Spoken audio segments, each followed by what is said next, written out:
The stars never looked so cold to Captain Daehyun as he stood on the bridge of the Horizon Guard. His patrol fleet drifted through the neutral zone between human and alien territory, keeping watch as they had done for 3 years without incident. The ship's sensors hummed quietly in the background while his crew worked at their stations. Everything seemed normal. Everything felt wrong. "Captain, we're receiving a transmission from Earth Command," his communications officer called out. "It's marked Priority Alpha." Daehyun walked to the main display screen and activated it. Admiral Minho's face appeared, looking older than Daehyun remembered. The lines around his eyes had deepened, and there was something in his expression that made Daehyun's stomach tighten. "All fleet commanders, this is not a drill," Minho said without preamble. "The Galactic Coalition has issued an ultimatum to humanity. They demand we surrender our military vessels and submit to what they call protective custodianship. We have 30 days to comply." The bridge went silent. Even the usual beeping of equipment seemed to fade away. Daehyun felt his hands curl into fists at his sides. "They're treating us like children," Minho continued. "Like criminals. They say we've expanded too quickly, built too many weapons, acted too aggressively. They claim we're a threat to galactic peace." His jaw tightened. "Ambassador Heejin is in emergency sessions with their council now. But you all need to know the truth. They've already made up their minds." Halfway across the galaxy, Ambassador Heejin stood in the grand chamber of the Galactic Coalition. The room was massive, designed to make humans feel small. 47 different alien species had representatives present, arranged in a circular pattern around the floor where she stood alone. Their eyes, stalks, sensors, and various other organs all focused on her. "Please," Heejin said, keeping her voice steady despite the fear crawling up her spine. "We have done nothing to threaten the peace. Yes, we have grown quickly. Yes, we have defended ourselves. But we have attacked no one. We have broken no laws." Councillor Thexerel of the Vryn Dominion rose from his seat. He was tall, covered in scales that shimmered blue and green under the chamber lights. When he spoke, his voice carried the weight of 10,000 years of civilization. "You misunderstand, Ambassador. This is not a punishment. It is a kindness." He spread his arms wide. "Young species are dangerous to themselves. You build weapons you cannot control. You wage wars over nothing. We have seen it 1,000 times before. We offer you guidance, protection, and wisdom." "You offer us chains," Heejin said quietly. "We offer you survival," Thexerel replied. "Accept our terms and humanity will be safe. Your colonies will prosper under our care. Your people will live in peace.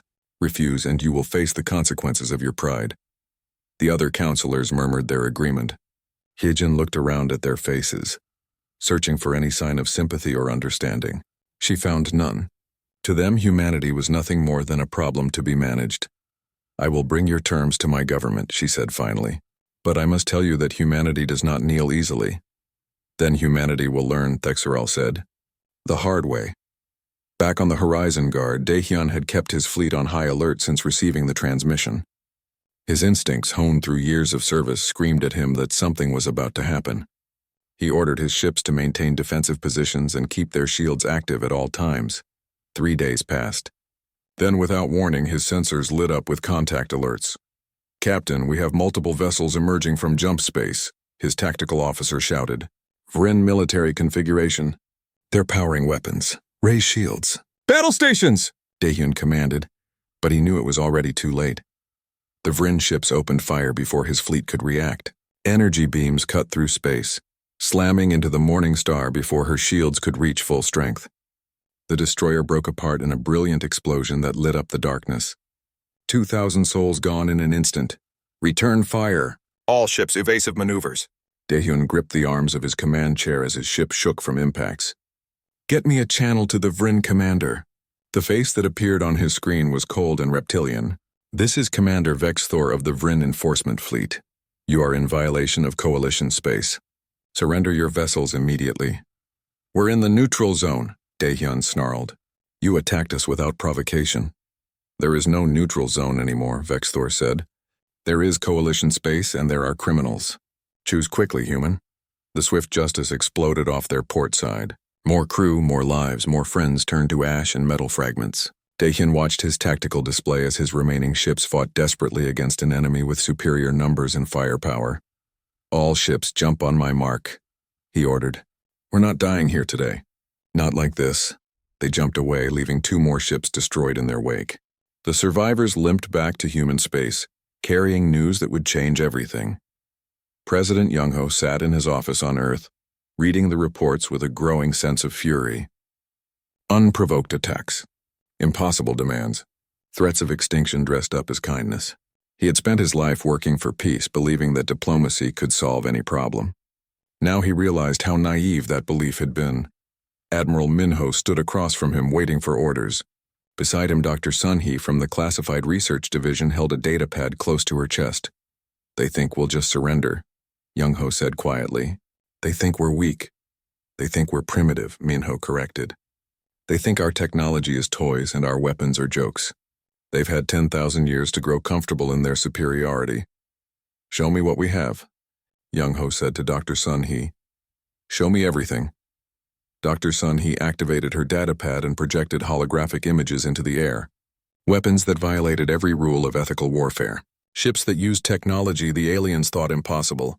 Strategies built on the assumption that humanity might have to fight for its very survival. "We called it Project Endgame," she said softly, "because we knew that someday we might face an enemy we couldn't defeat conventionally. An enemy that would force us to choose between slavery and annihilation." Young-ho studied the displays for a long moment. Then he looked at Minho. "Prepare the fleet. Evacuate the outer colonies. Pull everything back to defensive positions." "They'll think we're running," Minho warned. "Good," Young-ho said. "Let them think that. Let them laugh at us. Let them feel confident and superior right up until the moment they realize what humanity really is." He stood up and walked to the window, looking out at Earth below. "Schedule an address to the Coalition. I want every species in the galaxy to hear what I have to say." 3 days later, Young-ho's face appeared on every screen in Coalition space. His message was short and simple. "You want war?" he said calmly. "Then face total annihilation." The aliens laughed. They didn't understand yet, but they would learn. Humanity was about to teach the galaxy a lesson it would never forget. The Coalition Council chamber erupted in laughter when President Young-ho's message ended. Councillor Thexrel smiled with amusement, his scales rippling with colors that signaled his entertainment to the other Vryn present. "Did he just threaten us?" asked Councillor Martek of the Quillen Hive. "These humans are even more foolish than we thought." "Total annihilation," Thexrel repeated mockingly. "With what? Their primitive weapons? Their handful of colonies? They have existed in space for barely a century. We have ruled the galaxy for 10,000 years. He turned to address the full council. "Begin the invasion. Show these children what real power looks like." Ambassador Hyejin watched the council's reaction with a sinking heart. She tried once more to speak, to make them understand, but they ignored her completely. Security personnel escorted her from the chamber. As she walked through the halls of the Coalition headquarters, she sent an encrypted message back to Earth with 3 simple words. They didn't listen. On Earth, Admiral Minho received the message. In the war room, deep beneath the military headquarters, around him holographic displays showed the positions of every human ship, every colony, every asset humanity possessed. It looked like very little compared to the vast reaches of Coalition space. "Begin Phase 1, he ordered quietly. Across human territory, the evacuation began. Civilians from the outer colonies boarded transport ships by the millions, heading toward Earth and the more defended inner worlds. They left behind homes, businesses, entire lives built over decades. Many cried as they departed. Some protested. All of them went. Captain Daehyun stood on the bridge of his new assignment, watching the evacuation ships jump away to safety. He was no longer on the horizon guard. That ship was in dock, being repaired. Instead, he commanded the Indomitable, a vessel unlike anything he had seen before. The ship was smaller than a standard destroyer, but packed with technology that shouldn't exist. Dr. Sun-hee herself had briefed him on its capabilities, and every revelation had made his blood run colder. "The jump drive doesn't use standard hyperspace lanes," she had explained. "It can put you anywhere within a light-year radius, inside enemy formations right next to their command ships, wherever you need to be." "That's not possible," Daehyun had said. "The gravitational stress alone would tear the ship apart." It shouldn't be possible, Doctor. Sun-Hee agreed. But we made it possible because we had to. She had looked at him with tired eyes. Everything we're about to use, Captain, shouldn't exist. We broke every rule, ignored every ethical guideline, violated every treaty we ever signed. We did it because we knew that someday we might face exactly this situation. Now, standing on the Indomitable, Daehyun wondered if humanity had already lost its soul before the war even truly began. Commander Jiwon didn't have time for such philosophical thoughts. She and her special operations team were already deep in coalition space, moving through the shadows between stars like ghosts. They wore stealth suits that bent light around them and ships that registered as empty space on sensors. Their orders were simple: sabotage, disruption, and terror. Make the coalition afraid of the dark. They struck at a fuel depot first, destroying enough antimatter to power a fleet for a year. Then, they hit a communication relay, cutting off 3 entire sectors from the coalition network. They moved fast and struck hard, never staying in one place long enough to be caught. Command wants us to hit the shipyard next, one of her team members said, studying the mission briefing. That's heavily guarded. We might not make it out. We'll make it out, Jiwon said calmly. Because we have something they don't expect. What's that? We're willing to die. They're not. While Jiwon's teams wreaked havoc behind enemy lines, the coalition invasion fleet assembled. 10,000 warships gathered in formation, representing the military might of 47 different species. It was the largest fleet assembled in 5,000 years. Admiral Vorthkan of the Vryn commanded it personally, certain that humanity would surrender the moment they saw his forces. We will be gentle, he told his officers. These humans are misguided, not evil. We will disable their weapons, occupy their worlds, and teach them the proper way to exist in the galaxy. In a generation, they will thank us. His fleet jumped toward human space in waves, each one containing enough firepower to crack a planet. They expected desperate resistance, chaotic defense, panicked evacuation. What they found instead was emptiness. The outer colonies were abandoned. The defense stations were silent. No ships came to meet them, no weapons fired. It was as if humanity had simply given up and run away. They're cowards, Vorthkan declared. Press forward to the inner systems. We'll find them hiding near their homeworld. But as his fleet advanced through the ghost colonies, Admiral Minho watched from his command center on Earth and smiled. They took the bait, he said. Activate the defenses. The abandoned colonies came alive. Every building, every station, every piece of infrastructure humanity had left behind had been converted into an automated weapon system. Missile launchers erupted from underground silos. Energy weapons emerged from disguised structures. Mines that had been drifting dormant in space suddenly activated. The coalition vanguard, caught completely off guard, died by the thousands. Ships exploded as mines detonated against their hulls. Others were torn apart by missile swarms that came from every direction at once. The automated defenses didn't need to aim carefully or conserve ammunition. They just fired everything at once, turning space into a storm of death. Admiral Vorthkan watched in horror as his carefully organized formation dissolved into chaos. Return fire. Destroy those weapons. But the defenses were already fulfilling their purpose. They weren't meant to win the battle. They were meant to slow the enemy, to make them cautious, to show them that even empty human colonies were dangerous. By the time the coalition forces destroyed the last automated gun, they had lost 300 ships and thousands of crew members. It was the worst single engagement the coalition military had suffered in a millennium. Regroup, Vorthkan ordered, his confidence shaken. We need to reassess the situation. President Young-ho watched the battle reports with no satisfaction. Every coalition ship destroyed meant aliens who would never go home to their families. But he couldn't afford mercy now. Humanity's survival depended on making the coalition afraid. Release the next phase, he ordered. Dr. Sun-Hee activated the systems she had spent 10 years developing. In deep space factories hidden throughout human territory, machines began to produce something the galaxy had never seen: combat drones that could build copies of themselves. She called them the Swarm. Each drone was no larger than a human hand, but they carried molecular disassemblers and self-replication protocols. Release 1,000 into space near an enemy fleet, and within hours there would be millions. Within days, billions. All of them hungry, all of them programmed to consume any ship that wasn't broadcasting a human identification code. Engineer Tajan had designed them. He had nightmares about them. But he had built them anyway because the alternative was extinction. "Are we really going to use these?" he asked Dr. Sunhee. "Once we release them, we might not be able to stop them." "We have the shutdown codes," she assured him. "And yes, we're going to use them. We're going to use everything." In the Coalition, Fleet Admiral Vorthicon tried to reorganize his forces and plan his next advance. He had thousands of ships still operational, and he refused to be intimidated by automated defenses and guerrilla tactics. The humans would have to face him directly eventually.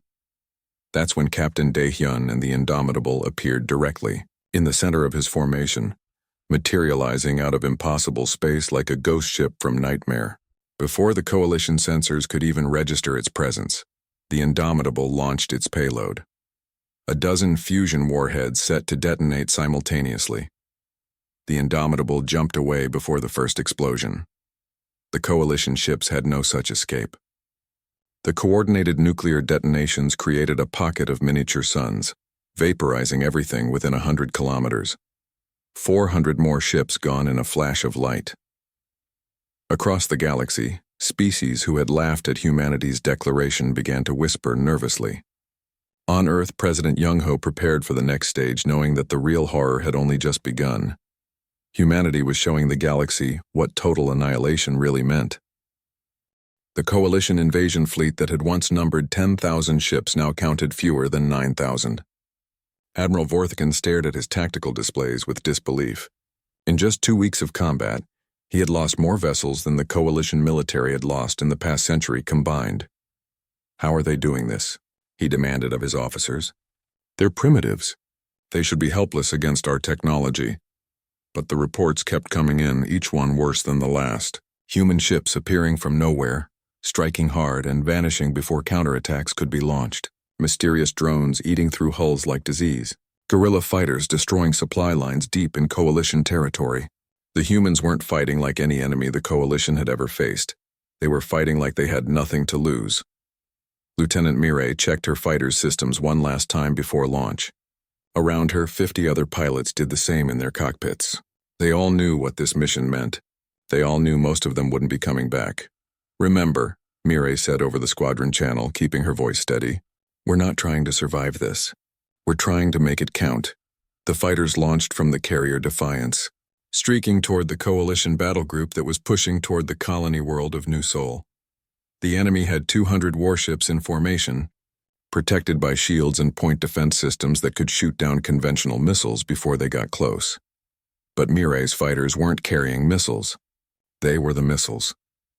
Each fighter had its cockpit computer linked to an artificial intelligence that could take control at any moment. The pilots would line up their attack runs, get as close as possible, then eject at the last second while the AI flew the fighter directly into the enemy hull at maximum speed. It was brutal. It was wasteful. It was exactly the kind of tactic that made the aliens think humans were insane. Mirai's fighter screamed through space, dodging defensive fire as she closed on a Coalition dreadnought.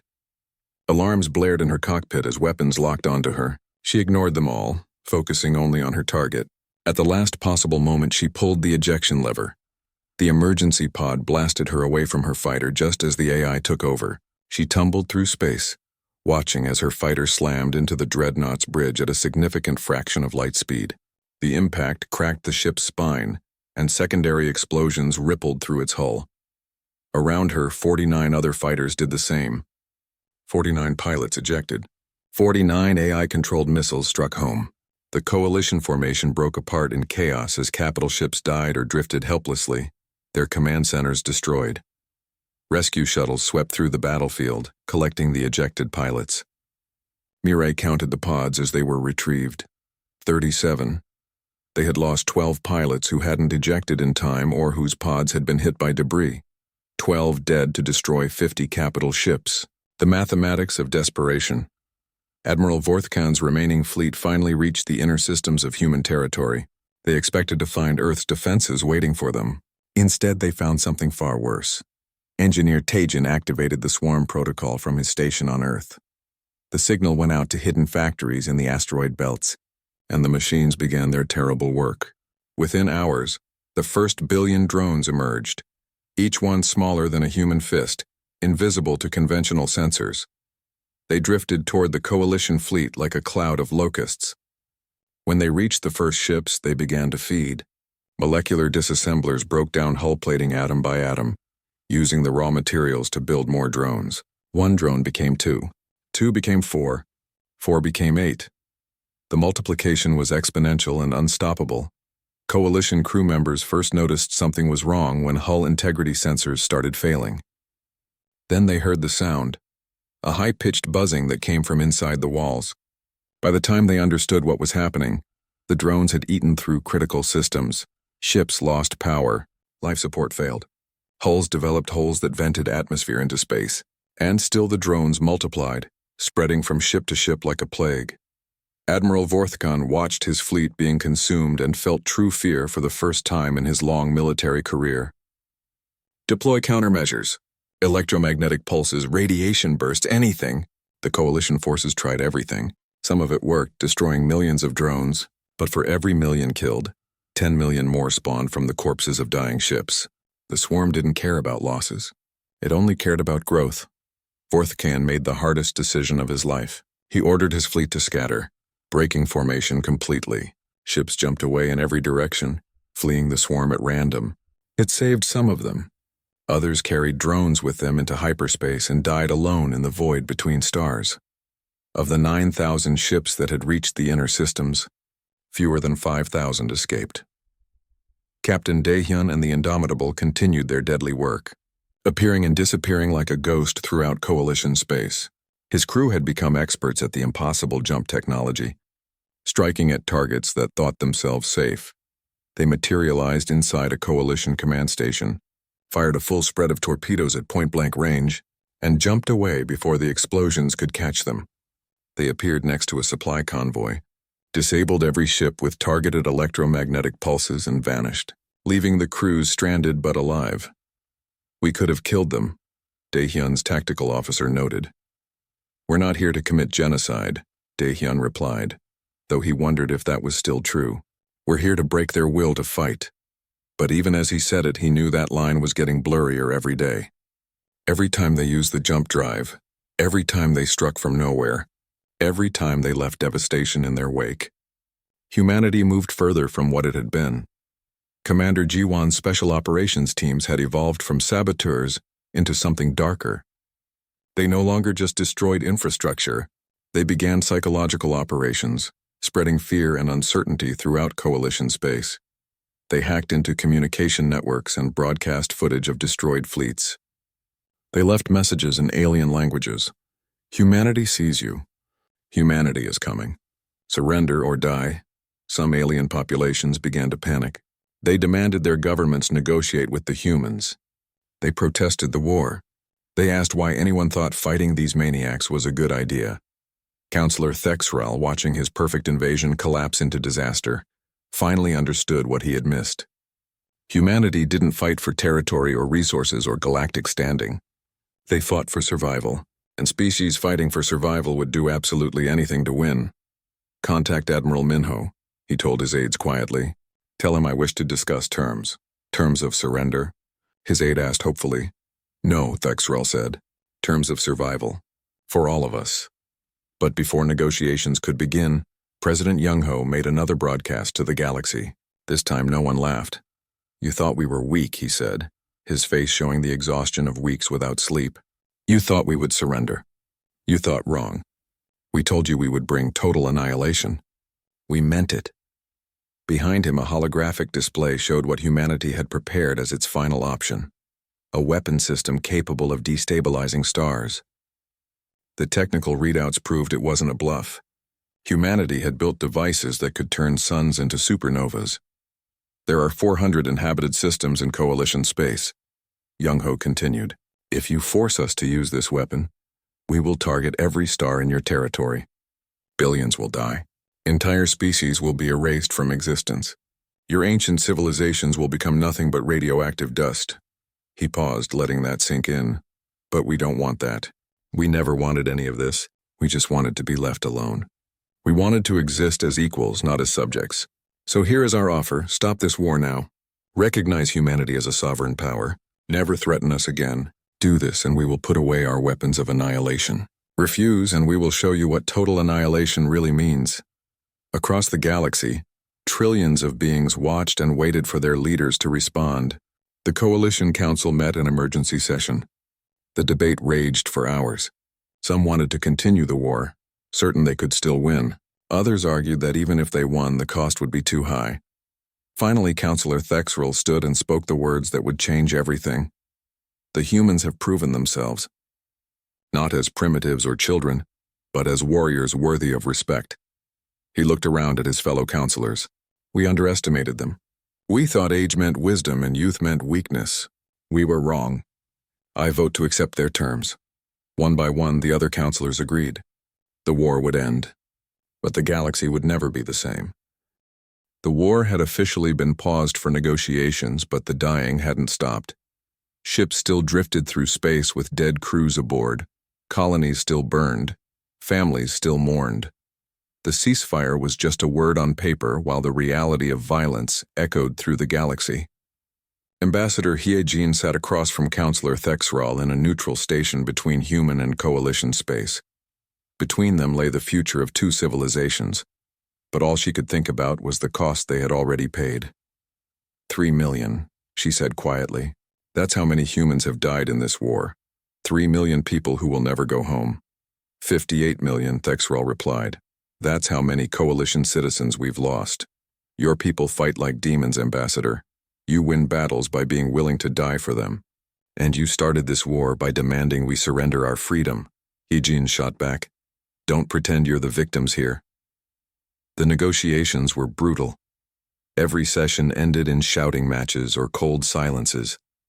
Both sides had lost too much to forgive easily. But they kept talking because the alternative was extinction. On Earth, a different kind of conflict raged. President Young-ho sat in his office with Admiral Min-ho and Dr. Sun-hee, reviewing the final weapon system that could end the war permanently. The Starkiller missiles are ready for deployment, Dr. Sun-hee reported, her voice flat and tired. She hadn't slept properly in weeks. None of them had. We have enough to target every major coalition system. Once activated, the chain reaction is irreversible. The stars will go supernova within hours. How many would die?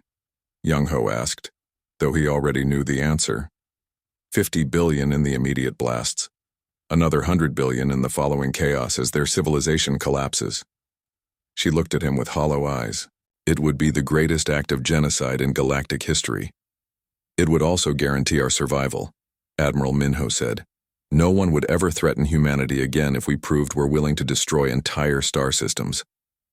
We'd be monsters, Young-ho said. We're already monsters, Min-ho replied. We used the swarm. We employed kamikaze tactics. We destroyed their fleets with weapons that violate every convention of warfare. The only question now is whether we want to be monsters who survive or monsters who showed mercy and died for it. Young-ho stood and walked to his window, looking down at Earth below. Somewhere down there, Coordinator Bora was managing refugee camps filled with people who had lost everything. Somewhere out in space, Captain Daehyun was hunting coalition ships with technology that shouldn't exist. Somewhere in the darkness, Commander Jiwon was spreading fear and death behind enemy lines. What had humanity become? General Sang-hoon stood on the surface of New Seoul Colony, watching the defensive preparations with a grim expression. The coalition had launched a ground assault on the world, trying to take it before the ceasefire went into full effect. His job was to hold the line no matter what. Sir, they're landing dropships on the northern continent, his tactical officer reported. Estimates say 50,000 troops. Release the biological agents, Sang-hoon ordered. Sir? The officer looked shocked. The biological weapons? But the civilians have been evacuated to the southern hemisphere, Sang-hoon said coldly. The northern continent is a military zone now. Release the agents. The weapons were designed to attack the respiratory systems of the specific alien species in the invasion force. They were efficient, targeted, and absolutely horrifying. Within hours, the coalition troops were choking, drowning in their own fluids, dying in agony on the ground. New Seoul was saved, but the northern continent would be toxic for decades. The land itself had been poisoned to stop the enemy. Sang-hoon filed his report and waited for the court-martial he knew would come. He had saved millions of lives by taking the action he took. But he had also done something unforgivable. There would be consequences. There had to be. Lieutenant Mireille had become something of a legend among human forces. Her suicide squadron tactics had been copied by other units, refined, and turned into standard doctrine. She led mission after mission, ejecting at the last second, watching her fighters slam into enemy ships, collecting more kills than any pilot in history. But the cost was mounting. Of her original squadron of 50 pilots, only 12 remained. The others had died when their ejection systems failed, or their pods were destroyed, or they simply ran out of luck. She visited the memorial wall where their names were inscribed and traced her fingers over the letters. Every name was someone she had trained with, laughed with, trusted with her life. Now they were just names on a wall and numbers in a casualty report. Was it worth it? She asked the empty air. The wall had no answer. On her next mission, her ejection system malfunctioned. The pod never deployed. She rode her fighter all the way into the enemy ship, dying in the explosion she had created. Her final transmission was calm and clear. Target destroyed. Mission accomplished. She became a martyr. Her face appeared on recruiting posters. Songs were written about her sacrifice. But all Captain Daehyun could think about when he heard the news was that humanity had lost another good person to this terrible war. How many more? He asked Admiral Minho during a secure communication. How many more of our best people have to die before this ends? As many as it takes, Minho replied. That's the answer no one wants to hear, but it's the truth. We keep fighting until they stop, or until there's nothing left of us to fight with. Daehyun closed the channel and looked around the bridge of the Indomitable. His crew was exhausted. They had run dozens of missions, appeared and disappeared across coalition space, killed thousands of enemy combatants. They were good at their jobs. Maybe too good, sir, his tactical officer said quietly. I have to ask, are we still the good guys? It was the question everyone was afraid to voice. Daehyun thought about it for a long moment before answering. I don't know, he admitted. I know we're fighting for our survival. I know they started this. But I also know that some of the things we've done. He trailed off. I don't know if there are any good guys left. Just people trying to survive. Engineer Taejin discovered something that changed everything. While analyzing coalition communication intercepts, he found classified files about their own secret weapons program. They had been developing something called the Star Eater, a weapon nearly identical to humanity's Starkiller missiles. They were planning to use it on us, he told Dr. Sun-hee, his hands shaking as he showed her the data. If we had surrendered, if we had accepted their terms, they were going to deploy this anyway. They were going to destroy Earth, just to make sure humanity could never threaten them again. Dr. Sun-hee read the files with growing horror. The coalition had never intended to spare humanity. The subjugation offer was just a way to get humans to disarm before the genocide began. We have to tell President Young-ho, she said. When Young-ho learned the truth, something broke inside him. All the guilt he had carried about humanity's brutal tactics, all the doubt about whether they had gone too far, suddenly felt different. The coalition had planned to commit genocide from the beginning. Everything humanity had done was in response to an enemy that wanted them extinct. Tell Ambassador Hyejin, he ordered. Make sure she knows what we're really negotiating with and prepare the Starkiller missiles for launch. If these talks fail, we're not going down alone. At the negotiating station, Hyejin presented the evidence to Counselor Thexrel. She watched his face as he read the files, saw the color drain from his scales. I didn't know, he said finally. This was authorized by the military council, not the full coalition. Does it matter? Hyejin asked. Your people were going to wipe us out. You called it protection. You called it guidance, but it was always going to end in our extinction. Thexral looked at her with something that might have been shame. What do you want from me, Ambassador? What can I possibly say that would make this right? Nothing, Hyejin said. Nothing makes this right. But you can help me end this war before both our species destroy each other completely. Because I promise you, Counselor, if these negotiations fail, humanity will make sure the coalition falls with us. The weight of mutual annihilation hung in the air between them, heavy and suffocating. Somewhere in space, weapons waited to destroy stars. Somewhere on Earth, people waited to see if their leaders could find a way to peace. And somewhere in the darkness, the ghosts of millions who had already died watched and waited to see if their sacrifices had meant anything at all. The negotiating station felt like the loneliest place in the universe. Outside its windows, space stretched in every direction, cold and empty and indifferent to the fate of civilizations. Inside, Ambassador Hyejin and Counselor Thexral sat across from each other for what might be the final time. My government is prepared to accept humanity as an equal member of the Galactic Coalition, Thexral said carefully. Full sovereignty, full rights, full autonomy. No restrictions on your military, your territory, or your development. That's not enough, Hyejin replied. Thexral's scale shifted to a darker color, signaling frustration. What more do you want?